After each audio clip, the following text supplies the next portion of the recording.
Welcome back, Millennial fam. Today we're going to talk a little bit about the top projects on Kickstarter. That sounds interesting? Then stick around. Alright guys, first thing we're going to talk about is the Forever Pen.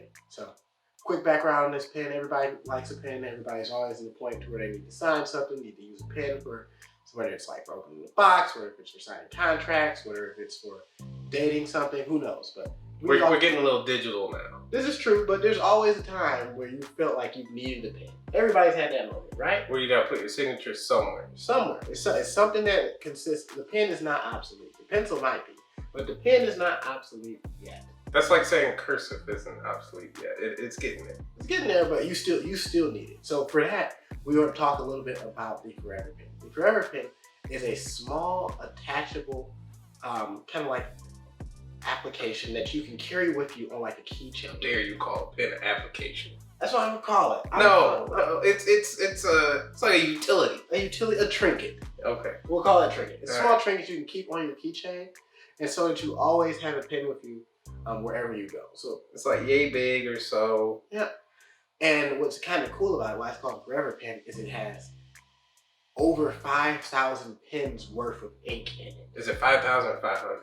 A lot. It's 500. Check the description for more details. All right, just making sure I got you on that one, because I'm not necessarily an advocate for this one. Tony, on the other hand, he actually did fund this one. He's gonna get one soon, I guess. But hey, I feel like you're gonna lose it. You can't lose it if it's attached to your keychain. Okay, that's what everybody said about those little tile things. You can't lose it if you can find it. Like, okay, well, if I put it on my keychain and I'm on my phone, like, oh dang, where's my keys? You lost it. Alright, first of all, if I lost my keys, I got bigger problems than where's my pen. Okay? If I lost my keys, then I'm more concerned about how I'm getting home. Bro, okay, fine. Go have a drunk night. You're gonna lose it. If I lost it, I lost my keys. It's a bigger problem, right? All right, fine. Right. But my thoughts on it. I think it's a great, it's a great trinket to have. I think that it will come up. I think that it's never bad to have a pen that you can always use, and that if you are good at hanging on to your keys and things like that, that you can have for like years and years to come. So wait, how much was it? Was it like $29? It was like $29. I know it sounds a little pricey for a pen, but think of it. It's like 500 pens all in one. So we've seen a lot of people spend much more for fancier pens. That's all I got to say on this one. We'll move on to the next one. All right. So one that I like is the Movo webcam. Now, I think this one might be like a YouTuber favorite to come. I don't know about the price just yet, but for a webcam to have 4K capability, it's got an integrated ring light in the Pro models, and it's also got, of course, a microphone. That's pretty much all you need to be a YouTuber. This is true. I will give it to Movo. They have created a compact device that essentially covers the 3 areas that we focus on in like YouTube. And if you're even if you just do like videos because you're like a cam girl or what have you, or even if you just want to record videos, you can be a Twitch, whatever, Twitch gamer and things like that, it really works to your benefit because they've taken to ideas like lighting, sound, and like really adjustability. Because at first we have stands and things like that we have to worry about as YouTubers, or like, as people who work with Twitch and things like that. They've all put it all into one device that you can carry around with you that's relatively portable, that has its own stand that can sit next to your computer. And really and truly, it's a great win. Like you said, for all YouTubers, anyone who really uses video and or audio. I think, but let's keep it in perspective here. It's small, so I think it's truly for the single person or single YouTuber, Twitcher, whatever. That like it's one person and it's got to be right in front of them. This isn't like, this wouldn't be ideal for us. This is true. It's true. We be squeezed in there like, hey, how y'all doing? Welcome to Millennial Obsessions. Right. There are YouTubers now that do stand right in front of the camera and they're standing the whole time doing, whatever they're doing. Like who's your guy? Peace and Preach and Allen. Yeah. They stand right in front of the camera and things like that. It might work for them. Hey. One of them a little hefty though. I don't know if he'd be able to fit in there. No, I'll get the 4K. Hey, shout out to y'all though. I think the next step for it though is if they can go a little larger scale, turn it into a larger ring light. Maybe incorporate their pro mic and then put that 4K cam in there. You get it at a reasonable price. That'd be the dream for everybody, including like us. Exactly. That'd be wild. Exactly. Let's see. So going on, let's talk a little bit about the E-knee. So the E-knee is a new project that's going on Kickstarter, and it's for individuals who pretty much do any type of like sports activity or any type of active activity that involves pretty much utilizing your knees. And so a lot of us who, especially individuals who work out and lift heavy and squat heavy and things like that, we run into issues with knees and like knee braces and things like that. Getting supportive, I guess you could say, like straps and things like that that can go around our knees so we don't injure ourselves. What this new project and this new thing does is it's actually kind of revolutionary. And so it's a strap for your knee that has essentially airbags inside of it that adapts to the exercise that you're doing with like AI technology. It's a pump up shoe for your knee, all right? Essentially. It's the pump up dunk that, the pump up the basketball, well, get tighter, cool. But it's all automatic. Which is so it's cool. But it looks like Bang.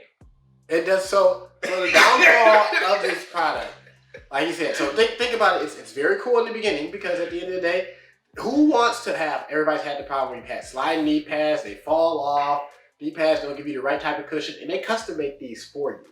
To your knee, so yours is going to be like. Wait! No, I don't think it was custom made. Yeah, there was a ladies one and there was a men's one. Yeah, but when you order them at the end of the campaign, it says that you send them your sizing. Oh. Yeah, and then they custom make it for you. So it's a really quality product, and the pricing demonstrates. Wait, what if I'm fat and then I use it a lot and then I get skinny? Well, I'm sure there's some leeway. It's a knee pad; it stretches. I'm just saying. If you're going to be 200 pounds one day and 500 the next, then no, it won't fit you. That's what I'm saying. I don't know if that's your plan. You got bigger problems than this. Okay, if I'm a sumo wrestler. Yeah. It's somebody who's honestly in the squat position all the time. Uh-huh. Why wouldn't I want to use it? But then if I want to drop a weight class, I might sweat some leg weight. This is true. I can understand that. I don't know if it'll be that much, but I get where you're going. I think that because I took it out of perspective. Yeah, but I think that because the airbags they compress it, they can make up for that gap that you have. Because essentially, you're doing the exercise, the airbags read you're doing the exercise, they look at how much extraneous it is, and they pump up to create like support for your knee while you're doing these exercises, whether it's running, whether it's squatting, whether it's hiking. They've really created a device that works for a lot of different active activities in regards to the knee. But like John said, the biggest problem really for me is kind of like the design. If you look at it, we'll have a picture of it up here. It looks like Bang's face mask. And I don't think it doesn't come off as durable. I feel like it's not a knee pad. Although yes, it's a knee brace. If I just so happen to fall, I feel that I would be damaging the product versus saving my knee. That's a possibility. We have to do because the hoses are all exposed. Hoses are exposed. This is true. It may be. It's possible that it could be a little bit more delicate than it appears. That could possibly be a challenge. So that's also something to consider if you're looking into this product. Overall, though, I'm not gonna hold you up. I think it's definitely revolutionary for individuals who work out and do a lot of things with their knees, things like that. If you can get past the design flaw, you can get past the idea of potentially damaging it if you think you're gonna fall, like John said, I think it's a great investment. Check it out. All right, so the next one on the list is Davinci headphones. Now, I only really like this one because as, I guess, a techie person, I like the Amazon lineup of, or I guess even the Apple lineup or the Google lineup of AI technology. I won't necessarily say that this is revolutionary, but it's the, in my opinion, it's the over-the-head version of like AirPods. They do a bit more than AirPods. Is, I guess they almost act as a secondary phone. So if you want to look at it like how some of those the 3G watches or whatever, where all right, leave your phone at home, your watch is your phone. Of course, since I don't necessarily have a pair, by video, you know, people are saying, "Oh, it sounds great." Okay, I can't say like it has the brag of like Beats quality or you know, like Sony noise canceling or Bose. It doesn't have that premier name, but I think where it's got like its foot past others is that it's got this AI incorporation, and it's got a display on the side of it which you can't see. That didn't make too much sense to me, but you got a display on the side that you can't see while you're wearing it. To me, that was a bit of a waste, and it attracts too much attention to yourself. Some people maybe want that attention. I do remember recalling though that you might not have been a fan of the design of them because they weren't oval in nature and they were more square. That's true. Me personally, like Beats are truly like circles. And then there's also the other shape of it being like elliptical, which I think I'm most a fan of because that's about what the shape of your ear is. Since it's got this like square screen on it, as a subsequent, the cup is square.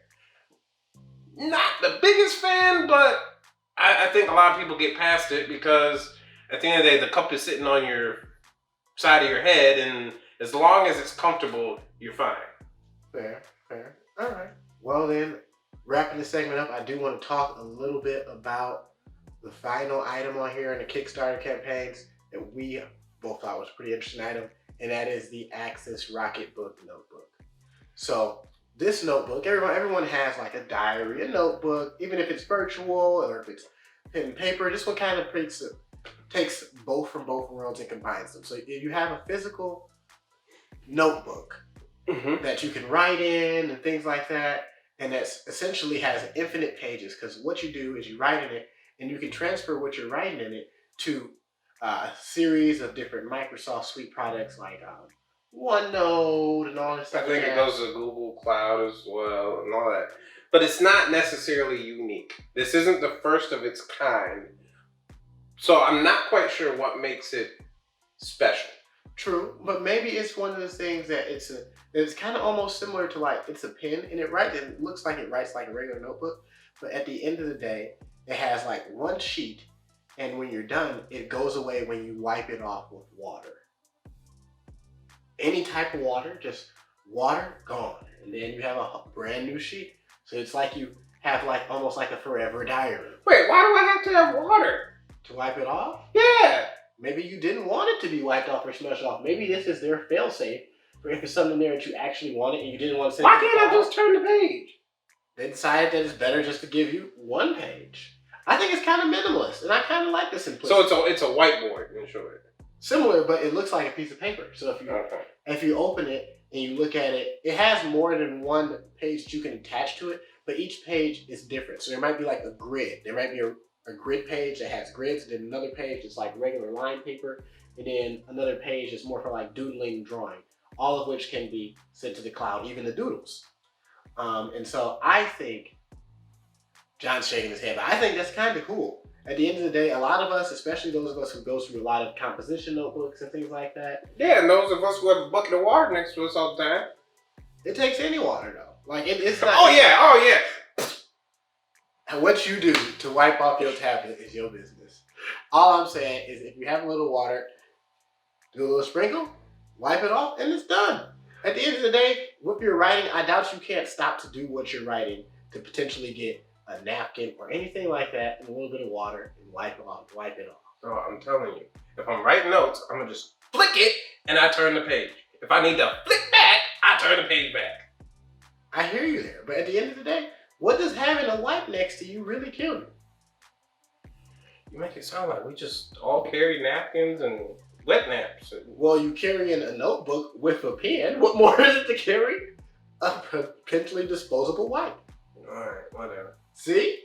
See? Hey, if you like any of these ideas, be sure to like, subscribe, post in the comments below, and we'll see you in the next one. Peace. This is what tired looks like. Hey, I mean, we film at night. Here's what it is, fam. We film at night. After work, after long ass days, where we either get off at like 8. Yeah, you got off at what? Like 8. Well, really 7:30, but 8. Oh, I didn't get off till 7. Yes. But you can start later. You lucky.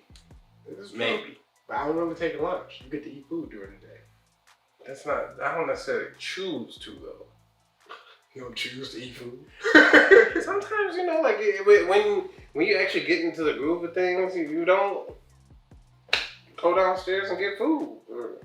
I wake up, next thing you know, by the time I finish working, it's already time to go. No time to eat. All right.